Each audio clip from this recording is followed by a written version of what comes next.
কেউ ধর্ষণ নিয়ে কথা বলছেন না, কিন্তু আজকে ঠিকই মানে একটা মাদ্রাসায় পড়ুয়া মেয়ে সে যখন রেপ হচ্ছে, তার মা যখন কান্না করে বলতেছে আমার মেয়েটা কোরআনে হাফেজ, ওকে নিও না, ওইটা নিয়ে আপনারা কেউ কোনো কথা বলছেন না। এই যে শাহবাগের যেই ম্যাটারটা, এটাকে এত বড় করতেছে, কিন্তু একটা নিউজে আমি দেখেছি ৬২ ঘন্টায় ৭৪টা ধর্ষণের মামলা হয়েছে, সেটা নিয়ে কেউ কোনো কথা বলছে না। তো এইটা নিয়ে কথা বলা উচিত, বরং যেখানে ধর্ষণ হচ্ছে, এখন অনেকে বলে যে হ্যাঁ মেয়েরা ছোট ছোট কাপড় পরতেছে, এখন ভাই ৬ বছরের বাচ্চা ও কাপড় সম্পর্কে কিছু জানে না, ও রেপ হচ্ছে। ৭০ বছরের বুড়া মানুষ সেও রেপ হচ্ছে, যে ফুল কাভার সেও রেপ হচ্ছে, যে উলঙ্গ কাপড় চোপড় পরে থাকে সেও রেপ হচ্ছে।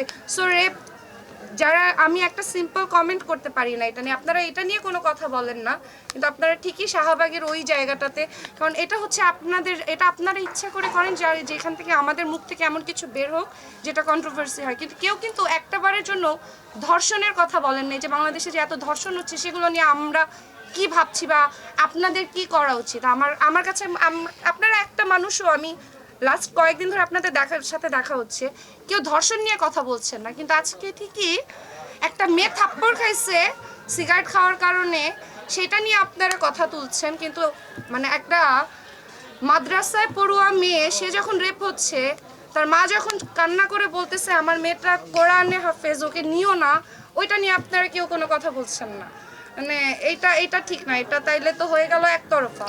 যদি কথা বল, অহনা আপু যে কথাটা বললো সেই কথাটা আমি আমার কথা দিয়ে শেষ করব। দেখেন ভাইয়া, আমাদের কাছে কিন্তু একটা ফোন আছে, আমাদের ফেস ভ্যালু কিছু হলেও আছে, আমরা চাইলে একটা কথা বলতে পারি, ভয়েস রেজ করতে পারি, যেটা অন্য মানুষ পারে না, অনেকে পারে না।